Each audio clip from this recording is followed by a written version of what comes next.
সিংহ সিংহকে জঙ্গলের রাজা বলা হয়। এটি খুব শক্তিশালী ও সাহসী বন্য প্রাণী। সিংহ সাধারণত দলবদ্ধভাবে বাস করে।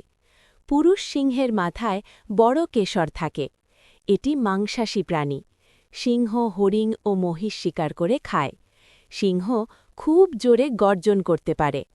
বাঘ বাঘ একটি বড় ও শক্তিশালী বন্যপ্রাণী। এর গায়ে হলুদ রগের ওপর কালো ডোরা থাকে।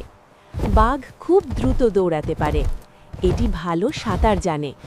বাঘ সাধারণত একা থাকতে পছন্দ করে। বাঘ মূলত মাংসাশী প্রাণী এবং এরা হরিণ, বুনো শুয়োর ও মহিষের মতো বড় তৃণভোজী প্রাণী শিকার করে বেঁচে থাকে। একটি প্রাপ্তবয়স্ক বাঘ একবারে প্রায় 18 থেকে 40 কেজি পর্যন্ত মাংস খেতে পারে এবং শিকার করার পর তা কয়েক দিন ধরে খায়। সুন্দরবনে রয়্যাল বেঙ্গল টাইগার পাওয়া যায়।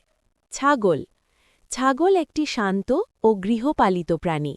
এটি ঘাস, পাতা ও খড় খায়। ছাগলের দুধ খুব পুষ্টিকর। এর মাংস মানুষ খাদ্য হিসেবে ব্যবহার করে। গ্রাম বাংলায় ছাগল বেশি দেখা যায়। ছাগল পালন করা সহজ। এটি উপকারী প্রাণী। ঘোড়া ঘোড়া একটি শক্তিশালী ও দ্রুত গতির প্রাণী।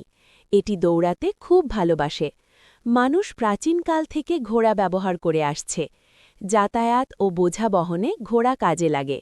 ঘোড়া খুব পরিশ্রমী প্রাণী। এটি মালিকের কথা বোঝে। ঘোড়া উপকারী প্রাণী। গাধা গাধা একটি শান্ত ও পরিশ্রমী প্রাণী। এটি ভারী বোঝা বহন করতে পারে। গাধা সহজে ক্লান্ত হয় না। এটি ধৈর্যশীল স্বভাবের প্রাণী। এটি খড় ও ঘাস খায়। শুষ্ক এলাকায় গাধা বেশি দেখা যায়। মানুষের কাজে গাধা প্রয়োজনীয়। কুকুর কুকুর মানুষের সবচেয়ে বিশ্বস্ত বন্ধু। এটি বাড়ি পাহারা দেয়। কুকুর খুব বুদ্ধিমান প্রাণী। একে সহজে প্রশিক্ষণ দেওয়া যায়। কুকুর মালিককে ভালোবাসে। অনেক কুকুর পুলিশে কাজ করে। কুকুর একটি প্রিয় গৃহপালিত প্রাণী। ভেড়া পৃথিবীর অন্যতম গৃহপালিত ও শান্ত স্বভাবের স্তন্যপায়ী প্রাণী, যা মূলত পশম, দুধ এবং মাংসের জন্য পালন করা হয়। এরা দলবদ্ধভাবে থাকতে পছন্দ করে এবং এদের সামাজিক বন্ধন অত্যন্ত দৃঢ়। এদের গায়ের পশম বা উল দিয়ে উন্নত মানের পোশাক তৈরি করা হয়, যা শীতকালে আমাদের উষ্ণতা যোগায়। ভেড়া মূলত তৃণভোজী প্রাণী এবং এরা ঘাস ও লতাপাতা খেয়ে জীবন ধারণ করে।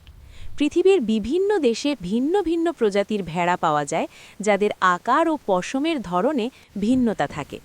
বর্তমানে বাণিজ্যিকভাবে ভেড়া পালন অনেক দেশের অর্থনীতির একটি বড় অংশ হয়ে দাঁড়িয়েছে। নিরীহ এই প্রাণীটি প্রকৃতির ভারসাম্যের পাশাপাশি মানুষের দৈনন্দিন প্রয়োজনেও অসামান্য ভূমিকা রেখে চলেছে।